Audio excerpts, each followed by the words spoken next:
Hola, ¿cómo están? ¿Cómo les va nuevamente por acá? Sí, les habla Guillermo Pérez Herrera, yo soy coordinador del PROCIE, el Programa Sindical en la Economía Informal. Hoy día quería dirigirme a ustedes para un poco decirles qué cosa es la informalidad en el Perú. Muy brevemente, ¿no? Algunas cifras, algunas indicaciones para que ustedes vayan teniendo eh,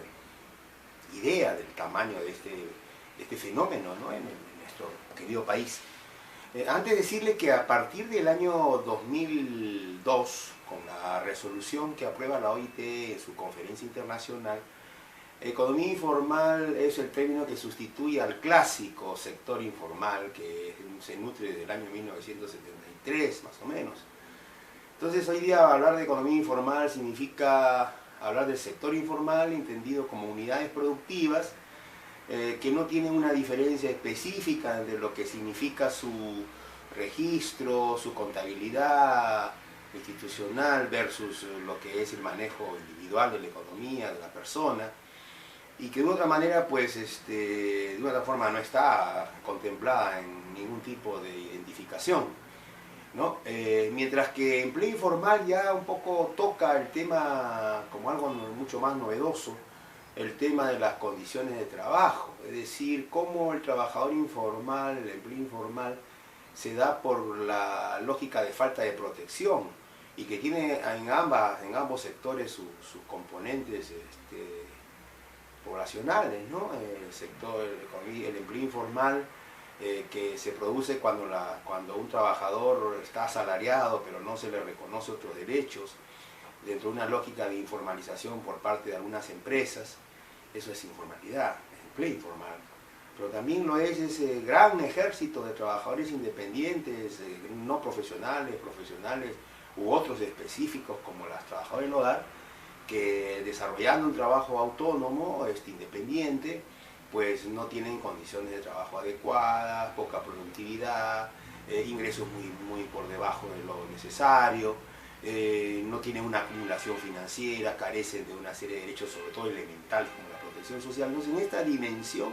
se da el tema del empleo informal y el sector informal, que también le da una lógica estadística a este proceso. La informalidad pues está muy asociada a temas como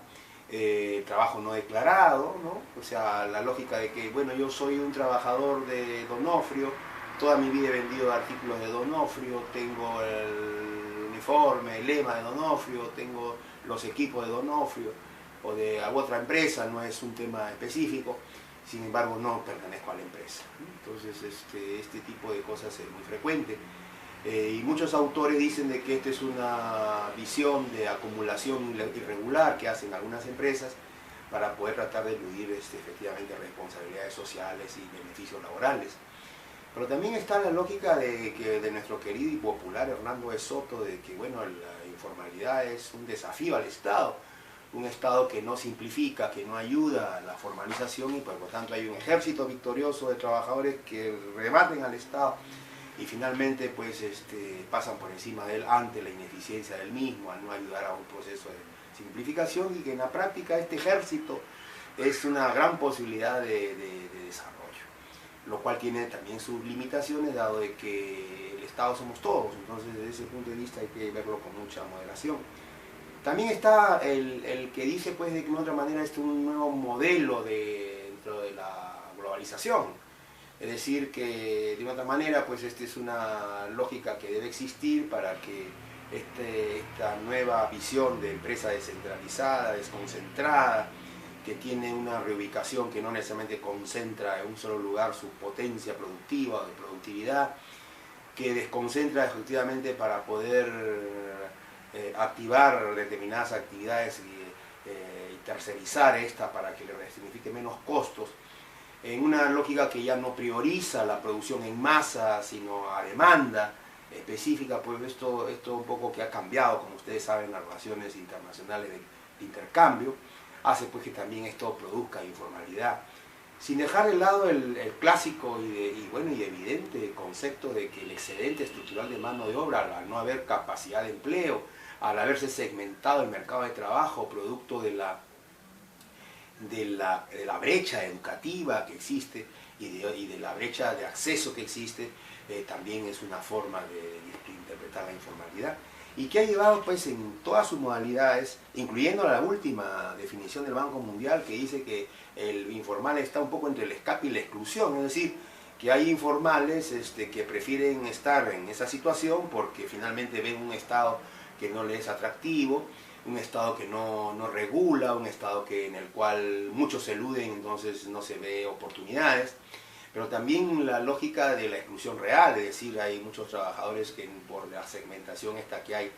del mercado no pueden acceder a un empleo y por lo tanto no les queda más remedio que acceder a una actividad precaria, o aquel trabajador que no teniendo condiciones formativas ingresa al mercado de trabajo en condición de informalidad, pero siempre está aspirando a salir de a buscar una nueva situación. Entonces este escape de exclusión es un concepto que incluso ha ganado mucho espacio y últimamente en los términos de referencia de las diferentes instituciones internacionales y nacionales que estudian el tema. Sin embargo, las cifras nos dicen, yendo a la realidad, de que en el Perú pues tenemos una P ocupada de 15.307.000 personas con datos del 2011, y que si bien es cierto ha bajado 5 puntos de 10 puntos del 2000 al 2011 la informalidad, estando hoy día en 75, sin embargo sus números absolutos han subido mucho más, incrementado de 10.680.000 personas a 11.480.000, y nos da pues una estructura que más o menos se da así, ¿no? Del 75% actual, estadísticamente, esperando actualizaciones que tenemos consignado como empleo informal, el 19.7% se encuentra en condición de informal asalariado, es decir, de aquel trabajador que debería tener una relación completa, con todos los derechos, y que se le excluye de muchos de ellos. Entonces este es un sector grande, ¿no? Que aproximadamente en términos nominales debe ser como 3 millones de personas. Después tenemos un sector de empleadores de una microempresa incipiente que llega a alcanzar el 4.6%. Los trabajadores independientes no profesionalizados o no calificados alcanzan el 33.6%, los trabajadores familiares no remunerados el 12.7%, las trabajadoras del hogar con nombre y apellido propio en esta estructura estadística aparecen en el 2.7% en nuestro país en condición de empleo informal, y otros sectores 1.7%. Donde en este otro 1.7 estaban, por ejemplo, los trabajadores denominados independientes profesionalizados, que en términos nominales alcanza a unos 300.000 trabajadores, ¿no? Como verán, si sumamos 33.6% y 12.7%, que implica a trabajadores independientes no profesionalizados o no calificados, y trabajadores familiares no remunerados, alcanzan un grueso casi del 48%,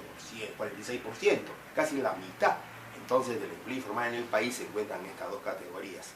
¿no? Y para culminar esta primera parte, porque vamos a seguir desarrollando estos cortos para ilustrarles un poco más de este tema, que nos debe llevar, digamos, a tomar conciencia, ¿no? De lo que esto significa para lo que es el desarrollo humano, económico, social en general. O sea, la informalidad no es un proceso que le convenga a ningún país ni a ningún ciudadano. Todo lo contrario, comienza a convertirse en una práctica que puede hacerse de una mentalidad de informalidad que puede ser muy preocupante, ¿no? Para los vectores y las salidas de un país que está en proceso de crecimiento, pero como es evidente aún no alcanza reales niveles de distribución, que sería el que nos mantendría a nosotros en una situación mucho más expectante. Terminar diciéndole que este es un sector muy potente en cuanto a la presencia de mujeres. Las mujeres significan estadísticamente el 46% de empleo informal versus el 38% de empleo de las mujeres que se encuentran en empleo formal, y de esto los trabajadores independientes son 45% mujeres y los asalariados son 33%. Las trabajadoras familiares no remuneradas alcanzan al 67.0%, lo cual nos dice pues que esta es una deuda que tenemos con las mujeres en este sector,